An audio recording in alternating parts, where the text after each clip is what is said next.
Management નામની zero વસ્તુ બરાબર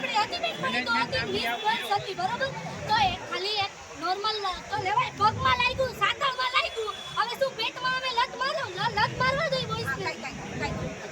આવી રીતે અમને ટાઈમ 6 વાગ્યાનો આવેલો છે બરાબર અને આજે અમે 6 વાગે જ આવ્યા છે અને એ ભાઈ એમ કહે છે કે 11 વાગે અમે ફોર્મ લઈ લીધા હવે એનું શું અને મારું ચોથું નામ છે પેલી સીટમાં ત્યાં બુલેટિનમાં લાગેલું છે ને ચોથું નામ હા તો કાલે નામ લખાવવાનું 11 વાગે બોલાવ્યા હતા ના 6 વાગે જો તમારા સ્ટાફ છે એમને બોલાવ્યો 6 વાગે બોલાવ્યા હતા 10 તારીખથી લઈને અને આજે ફરીથી લાઈનમાં ફરી 10મો નંબર છે હવે પછી આગળના જે ટોકન વગરના છે એમનો નંબર આવી ગયો છે હવે અમારે શું કરવાનું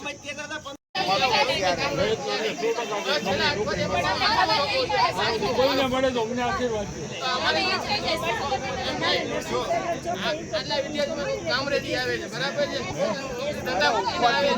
નંબર નથી આવ્યો બરાબર અને અત્યારે જે ટોકન વગરના છે એમના 140 જણાને લઈ લીધા છે એમણે તો એમ થોડી લેવું જોઈએ એમને વાત એ મેન છે એમ ભાઈ હા બોલો છેલ્લે બધાને લેવાઈ ગયા છે બધાને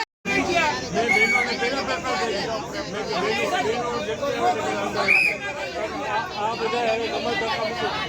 આ તમારું ધક્કા મૂકીને 8 વાગે આવ્યા ને હું તમને સમજાવું કાલે 50 જણાના લીધા મેડમ બોલે તમને સીધા સર્ટિફિકેટ આપવાના છે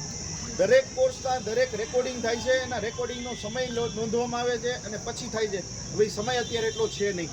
સવારની બાઈને બેનને કહે છે ને એની અમે જે મંજૂરી મગાવશું અમદાવાદથી એ મંજૂરી અમને મળશે તે પછી અમારે એના માટે આપી દીધું ને તમને સર્ટિફિકેટ આપી દીધું એ પણ શક્ય નથી બનતું આ લીગલ બાબત છે એટલે આ પરિસ્થિતિ અત્યારે છે એમ નહીં 4 દિવસ એમને સાંભળવા નથી એને અમારી મજબૂરી છે એક તો વર્ષો ત્યાં મેડમ હું તમને બતાવું ચલો કદાચ એવું બને કે તમારો ફોન ન લાગ્યો હોય એવું બની પચાય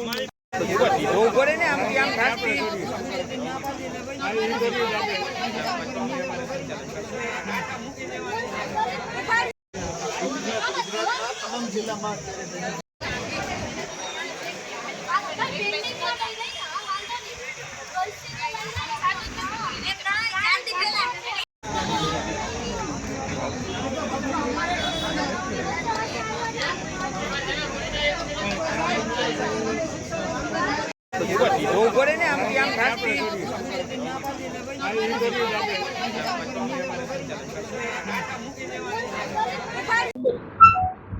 doctor Avinash Bhatt, chairman Indian Red Cross society Jamnagar district. આજરોજ